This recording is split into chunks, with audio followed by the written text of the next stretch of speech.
bring you the sound there. But the first game of the night, significant result. Ryan Clark and I are going to discuss it in a moment in detail. RC, you're here and free to jump in with a highlight as you feel like you want to. At your leisure, I should say. 3rd and goal, 7-7 game. The hands of Drake London are like vice grips. But to catch the football and have a grown man on your back with the confidence to just put the ball over the goal line, that is a big man play. This is an 81-yard touchdown run. Bijan Robinson right here will run through a tackle, and then he glides like no other human. Like, Bijan Robinson is showing us that there is no other back like him in the league right now. The way he pulled off from Bishop, broke the tackle, and like you said, he's just gliding along the turf. This dude is special, and the Falcons make sure they put the football in his hands. Let's give Casey Washington some love as well for a nice block. 15 seconds left in the half. This was a wild sequence because Buffalo's got it, and there's enough time for something good to happen, maybe. Well, instead, looking for Khalil Shakir, Josh Allen picked by B. Alford.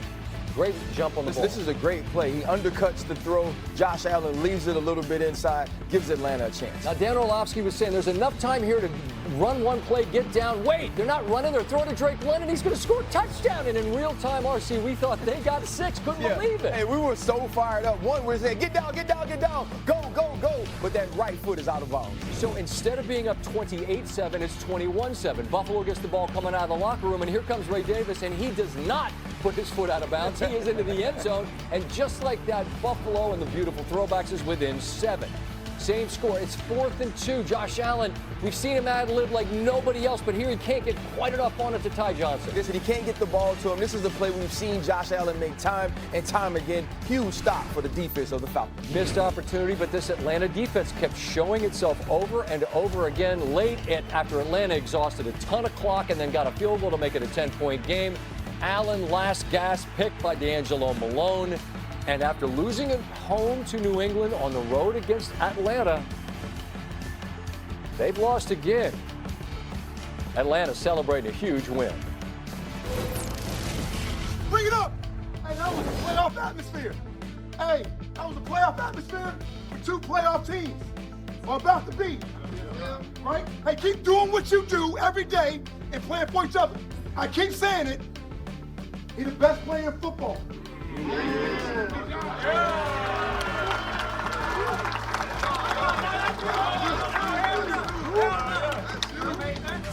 There's certainly a case to be made. He's on the short list. Robinson has done it all for the Falcons this season. 2nd player in NFL history to have 450 rushing yards and 300 receiving yards in the first 5 games of the season. The youngsters might not know the name. Look him up. Thurman Thomas for the 91 Bills. That team was a wagon. Thomas won the MVP that season. Speaking of the Bills, here's Josh Allen on the 2nd loss in a row. We got to take advantage of our opportunities. The ones I alluded to earlier. Some things that absolutely completely went our way, and you know it sucks when you feel like 2/3 of your teams, the offense and the defense, are doing their job, and you're the team not to pull your weight. It sucks. 3-2 last year, sitting at 4-2 going into a bye week. You know, at any point you can have a winning season. You know, almost halfway through the year. I know we're not quite halfway, but I think you'll take those odds. Ryan, we'll get to Bijan Robinson in a moment. I know you got the touchscreen there. But let's start with this Atlanta defense. And we talked about them a bit on Countdown, but that was the big wild card. There's a lot of youth there. There's a lot of talent. We saw it on display against Minnesota in a Sunday night game earlier this year. But there was a stretch in the first half where Buffalo punted 4 consecutive times and then Josh Allen got picked. That never happens. What did that Atlanta defense do that most impressed you? Well, I think the first thing is they put pressure on the quarterback, right? Last year, it was a clear deficiency to watch this team rush the passer. So what do? They address it with the first 2 picks in the draft this year. They also go out and hire a new defensive coordinator who is going to put pressure on the quarterback. And then you get guys on the back end that can absolutely lock up. What I loved about this team is that they didn't play scared. So many times when you step into the arena or the stadium with a Josh Allen, a Lamar Jackson, or a Patrick Mahomes, you're on your heels waiting for them to attack you and you're reacting. This team was proactive the entire game. They were on the attack. They made the Buffalo Bills adjust. They stopped the run, and once they got up, they absolutely let the dogs out when chasing one of the best quarterbacks in the world. They brought the fight. Yeah. They brought the fight. First to the fight. And by the way, so clean in the Steve Bartkowski Fulton County Stadium throwbacks. Look, this Atlanta team, how they got shut out by Carolina, I'll never know, but that's in the past, and I imagine they're looking out the. You know what? You look at the last 2 weeks, though, Washington, and then now this game, the last 2 games, I should say. Right. It almost seemed like they needed it. It seemed like Michael Penix needs to understand the level of play, the level of execution, attention to detail. And it seemed like this defense needed that embarrassment so they could truly lock in and understand what it takes to win in this league. Well, you hear people talk about growth, and it's about stacking days. That's all it's about. And now he's stacked back-to-back wins for the first time in his young career. All right, have some fun on this touchdown. Man, listen, bro. Let's go. I'm going to tell you what. You can call him Bijan, Bajan. I know you want to be calling him, be getting after your keister. And this is an 81-yard touchdown run. But it was so many people that were involved in making this a big play outside of Bijan Robinson. Here, you're going to get this motion, and that's going to take this backer out of the front. They're also going to leave the end man on the line of scrimmage unblocked. And so as the play starts to go, watch once Bernard steps into the line of scrimmage. When we see him step into the line of scrimmage, now we're going to get a down block here, a down block here. We're going to get a big-time double and a kick out. And Bijan Robinson is going to stretch this ball to the edge, and he's going to want to get the defense to move so he can find the cutback. He has more skill than any back in the entire world when we're talking about being able to do this. Now, as you watch it, when we get to this point, here's what we have to pay attention to.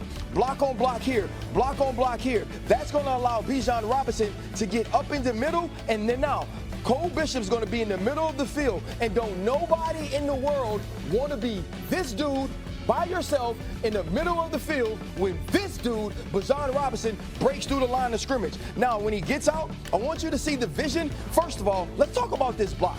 Let's look at Washington. This was the first guy that Bijan Robinson walked over and gave dap to after he made this play, because he knew without this block downfield, there was no way for him to get up out of there. And then now, Cole Bishop, who's coming into the screen right now, he's going to want to find a way to get to Bijan Robinson's hip. So instead of Bijan going here to get inside, he uses Cole's block to get outside and get to the touchdown. Now, watch as he gets outside of Washington. He gets down the sideline. This is a foot race. And what happens is that play was made in the hospital. It was not made in the weight room. It was not made in the offseason. It was not made on the football field. When Bijan Robinson left the hospital, he had more in his gas tank than everybody else that was on that field. And his OC, Zach Robinson, wise too. We asked in Countdown, like, do you balance? How much do you put the ball in the man's hand? He's a young fella. He can handle the load, and he showed you just how high that ceiling is. Can I say something else about him? I wish you would. I've had opportunities to just talk to him, be around him. He's one of those guys that is such a good dude. At some point you go, it's going to change. It has to be fate. And then you figure out that that's who he is. Figure out that's truly who it is, who he is. When Raheem Morris handed him that ball, he was almost bashful and shy to take it and was trying to give it to his offensive lineman. Yeah, I saw that. If you think that's not the type of guy that those offensive linemen are going to give their life to block for each and every game, because not only will he make the plays, but he'll give you the credit humbly. You know, I don't do freak out TV, but is there a level of concern about Buffalo and seeing how they've looked? Absolutely, because, and this is why, because Buffalo's level of expectation is a championship level of expectation. Yes, they're a 4-2 team, and yes, they have one of the best quarterbacks in all of football, and you expect them to be able to fix certain things. But defensively, you're not getting enough people back. Yes, you'll get back Milano, but you're not getting enough people back to totally change